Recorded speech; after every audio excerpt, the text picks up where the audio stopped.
بص يا صاحبي، انت تكلم الشيطان نفسه وما تكلمش جماهير الاهلي وصفحاتهم في حاجه تخص الدين او الرياضه، لان معروف ان هم اصل التدليس في مصر. تعال بقى نتكلم، بس قبل ما نتكلم في بعض الحاجات المهمه عاوزك الاول تصلي على النبي. اللهم صل وسلم وزد وبارك على سيدنا محمد اشرف الخلق اجمعين، فصلوا عليه. اكتبها في الكومنتات عشان انت تاخد حسنات. تعال نتكلم في الحكايه اللي حصلت امبارح ومن سباب وشتيم الجماهير نادي الزمالك لزيزو. تعال بقى نتكلم واقول لك رايي بمنتهى الصراحه. اي حد هيطلع يطبل ويطلع يساعد ويطلع يساند جماهير نادي الزمالك في اللي عملوه امبارح ده راجل الا مدلس وكذاب وبيكسب تعاطف الناس وراجل عاوز مشاهدات. جماهير نادي الزمالك اخطات في حق زيزو وحق مراته وحق والده وكل حاجه غلط، ملوش اي دعوه بالرياضه. بس تعالى نتكلم في حته مهمه. انا مش هبرر الغلط واقول لك جماهير نادي الزمالك كانت كويسه، لا، جماهير الزمالك غلطان وطبق اللائحه ويعمل كل حاجه، لكن ما تجيش النصيحه وما تجيش اللوم وما تجيش من جماهير النادي الاهلي من صفحاتهم الكدابه المنافقه، صفحات الاهلي اللي طالعه بسكريبت موزع عليهم واخدين عليه فلوس. ازاي جماهير نادي الزمالك تشتم مرات زيزو وزيزو وابوه ومش عارف ايه، وهم نفس الجماهير لما طلعوا قبل كده شتموا وران صبحي وقالوا عليه بطاطسايه ورفعوا الفلوس في وشه، هم نفس الجماهير اللي قالت طال عمره تركي الشيخ وكذا وشتمته، هم نفس الجماهير اللي اتكلموا قالوا كهربا حطه صح وكانوا بيقولوا لا ده كهربا عقده صح، هم نفس الجماهير اللي اتكلمت وشتمت شيكابالا وخدت في عرضه وعرض مراته وعرض ابنه لما قالوا ابنك ابيض وانت اسود، هم جماهير الاهلي نفسهم برضه اللي خدوا في تيشيرت شيكابالا وراحوا بيه عند المقابر وقعدوا يشتموا شيكابالا واهله واهل بيته وخدوا في عرض امه اللي ميتها يا راجل. تخيل، هو دي الجماهير اللي طالعه النهارده تحدثك عن الفضيله وتقول لك جماهير ناس زي غلطانه. انا مش هقول ربنا منافع عشان اكسب مشاهدات، انا مش هقول ربنا منافع عشان اكسب تعاطف الناس، انا بقول لك الحقيقه. البني ادم نفسه اللي غلطان امبارح هو نفسه اخوه اللي بيطلع برضه يغلط فيه. هي دي الرياضه وده اللي وصله الناس اللي زي شوبير وزي فلان من تعصب وخلوا الناس تنسى ان في حاجه اسمها ربنا وفي حساب وفي عقاب في يوم القيامه.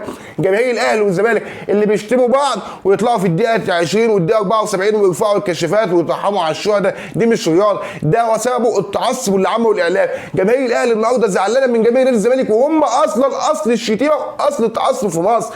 انت النهارده عاوز تحدثني على الفضيله، انا ممكن اسمع من الشيطان الفضيله وما اسمعهاش من جمهور الاهلي، ما اسمعهاش من صفحات الاهلي نفسها. فريح نفسك، اقسم بالله اللي بيحصل ده ما هو الا قله ادب من جميع الاطراف. انا ما اخدش في عرض حد ليه يا عم؟ عشان الكوره وعشان خاطر الفلوس وعشان خاطر المشاهدات؟ انتوا مجانين يا جماعه. هتقعد تقول لربنا ايه؟ اصل انا ده لسه عشان الاهلي يبقى احسن، ده لسه عشان الزمالك يبقى احسن. هتقعد ربنا تقول له ايه؟ بقى لي عين عاوز تعمل سيئات على دماغك اكتر من اللي انت تعملها في ايامك العاديه. يا عم كبر دماغك وما تشغلش رساله يا بني الزمالك، ما تشغلوش بالكم بحاجات هتوديكم النار وهتدخلكم في صراعات جانبيه. والسياق من كل ده الاهم ربنا. انت بتعايش ليه؟ عشان ترضي ربنا. فقول الحقيقه. انت حتى لو جماهير غلطان اطلع قول ده غلطانين، لكن زي ما بقول لك جماهير ازاي غلطت؟ جماهير الاهلي اصل الغلط في مصر. مجلس الاداره النهارده حاول يلم اللي بيحصل ده وقال لك اصل هم بيهتفوا الهدى الاترابي معاك، لعبهم بنفس اسلوبهم. لكن انا بوجه رساله لاخواتي جماهير النادي الزمالك اللي انا اتكلمت في الفيديو اللي فات وقلت لك مالكش دعوه، خليك ادعم بس الفريق. انت النهارده دخلت الفريق ودخلت الناس في خناقات جانبيه ليه؟ مش من البدايه كده، وده غلط. حتى لو في النهايه وفي البدايه الغلط غلط والصح صح، قول عليه الحقيقه. فانا بقول لك جماهير النادي الزمالك غلطان وجماهير الاهلي اكتر منهم ب 100 مره. فانا النهارده عايز اقفل القصه دي خالص وهقول لك حاجه، ربنا هو يعني حط ربنا قدام عينيك قبل ما تعمل غلط. فاللي انت عملته ده غلط، المفروض يحصل تاسف عليه، عشان هم كده هيغلطوا وهيطلعوا هيقول لك ده اصل شتيمه بشتيمه، هم عارفين ان ده غلط. لكن هم ازاي الاهلي يكون مش رقم واحد؟ ازاي اللعيبه عندنا ينشتم وهم نفسهم كانوا بيقولوا على زيزو بالونه؟ هم نفسهم كانوا بيقولوا على زيزو بالونه. فريح دماغك لانهم بيقولوا شويه منافقين. اصلا انا بكلمك عنك وعن يعني حياتك العاديه وعن ربنا، ماليش دعوه بالقصه دي عشان ما حدش يطلع يقول لك اصل انت شيخ ومش شيخ. يا عم مش شيخ وما اقدرش اكون شيخ وماليش طرف في جلابيه الشيخ، بس انا بقول لك الحقيقه ونصيحه من واحد بيحبك، نصيحه لان راجل زملكاوي بيحب جماهير الزمالك. اقفلوا المواضيع دي كلها، هو راح وشاف مصلحته، مالكش دعوه، شوف مصلحتك وشوف مصلحه اديك، في النهايه موضوع انتهى. مجلس الاداره بيحاول يلم اللي حصل امبارح من جماهير نادي الزمالك وقال لك اصل الجماهير بتشتم هدى الاتريبي، ما هو بيعلق بنفس طريقتك، بس ده مش هياكل على مجلس، مش هياكل على اتحاد الكوره، ومش هياكل ان جماهير الزمالك بتشتم زيزو والكلام ده كله، ده مش هياكل، فاهمني؟ فالزمالك كده متوقع العقوبه، لكن خلينا نشوف ايه اللي هيحصل. تمام؟ وهيحصل برضه جماهير الاهلي هتشتم وهطلع لك بفيديو واقول لك برضه اهو دي هيقول لك لا اصل دي يقدر على دي وما يعرفوش ده حرام وده حرام. انهي القصه دي خالص بقى، تعالى نتكلم في بعض الحاجات المهمه، ويا رب الناس كلها تفهم ان دي مجرد رياضه.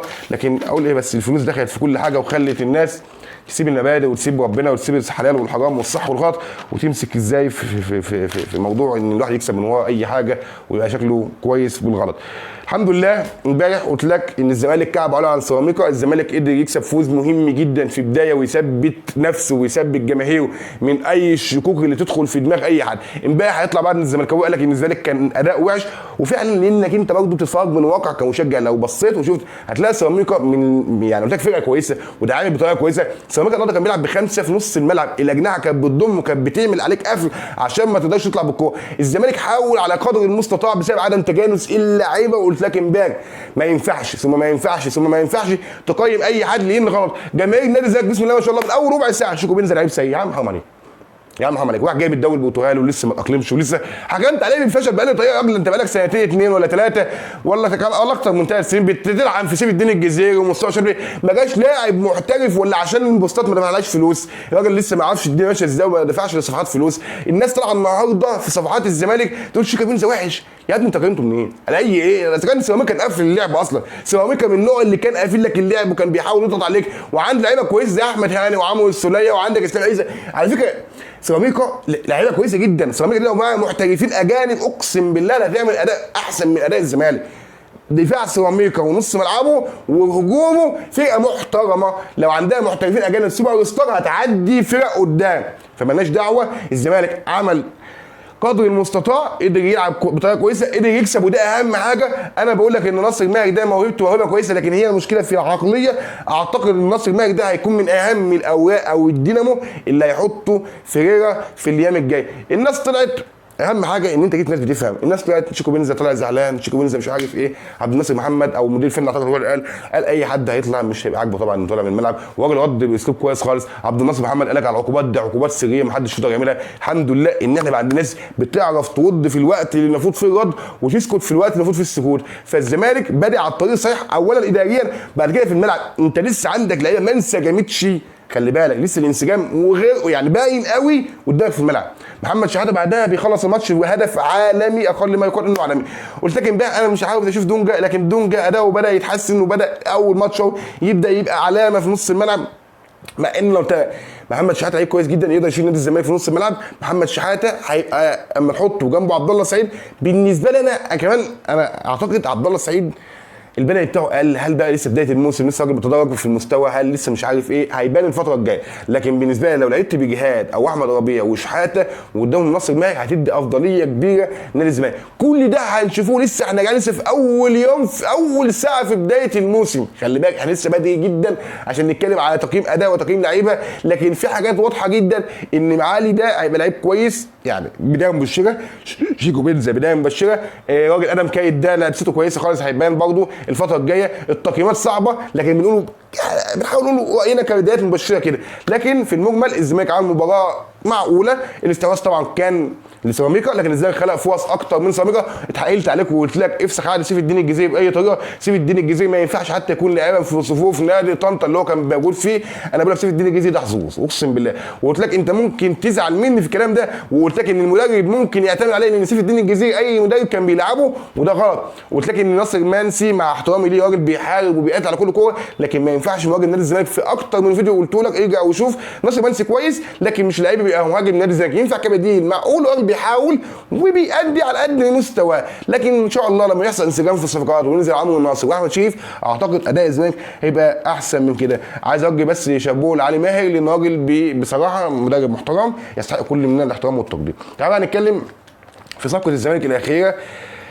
الجناح اليمين الفينا هيوصل ان شاء الله النهارده. في مفاجاه قويه فجرها عمرو جاب الله الصحفي الزملكاوي المحترم، قال لك ان اوشنج ده الباك اليمين اللي انا قلت لك عليه قبل كده الزمالك مضاه. هو ما قالش مضاه بس انا بقول لك الزمالك مضاه، دي معلوماتي. الزمالك بعت للفيفا يستفسر عن امكانيه التعاقد مع اللاعب لان اللاعب اعتقد فري، فلازم تاخد موافقه او تشوف الاول اتحاد الفيفا هيوافق تأييده ولا لا، وبعد كده تكلم اتحاد الكوره. فخلينا نشوف الزمالك هينجح في حاجه زي كده ولا لا. لو اللاعب ده جه هيبقى تدعيم كويس جدا للجبهه اليمين، وكده انت صديت النواقص اللي عندك لحد اللحظه دي. تدعيم كويس هيفيد الفريق وهيبقى عندك يعني الزمالك هيبقى شكله احسن الفتره الجايه، لان لو دخلت وكتبت اسمه ارون اوشنج، اعتقد اسمه يا رب اكون منطقه صح يعني، لو كتبت على اليوتيوب هتلاقي باك يمين عالمي بمعنى كلمه عالمي.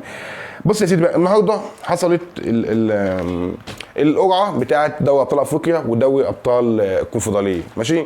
بلاش دوري ابطال الكونفدراليه ودوري ابطال افريقيا. بص يا سيدي، جماهير الاهلي قاعد تتريق على الفرق اللي هيقابلها الزمالك. الزمالك بالمناسبه هيقابل فريق اسمه الزمالة السوداني، هيقابل فايز من فريق اسمه الزمالة السوداني، ودي كهاتا الصومال. الفايز منهم هيقابل نادي الزمالك في الدور ال 32. ده بالنسبه للزمالك. تعالى بقى الاهلي هيقابل فريق اسمه ايغل نوارا، ده فريق بواندي، هيقابل الفايز من ايغل نوارا وفريق اسمه اساس تيليكو او تيلبيكو حاجه زي كده يعني، ده فريق جيبوتي. شوف الاسامي سواء في الزمالك او في الاهلي، فما تجيش بتقول لي اصل البطوله طالما انت بتلعب في الكونفدراليه سوبر ستار، بتلعب في دوري ابطال افريقيا فده طبعا سوبر ستار. انت لو بتلعب في كفر العزب جنبنا هنا هتبقى دي بطوله العالم. فريح دماغك عشان ما تردش على جماهير النادي الاهلي، سيب الناس اللي هنا ترد، فاهمني؟ لكن في النهايه ان شاء الله الزمالك يقدم مستويات كويسه، والزمالك المفروض جون ادوارد اللي يكون ليه تدخل مع الناس الكبهات بتاع جماهير نادي الزمالك وتقول لهم ابعدوا ان تدخلوا نادي الزمالك في هتافات جانبيه او مشاكل جانبيه. فان شاء الله اللي جاي احسن، وان شاء الله اطلع لك كل يوم في حلقه جديده. وان وصلت معاك للنهايه لو عجبك كلامي رد عليا في الكومنتات، ما عجبكش برضه رد عليا في الكومنتات. ما تنساش تعمل لايك واشتراك وتفعل زر الجرس وتصلي على النبي، والسلام.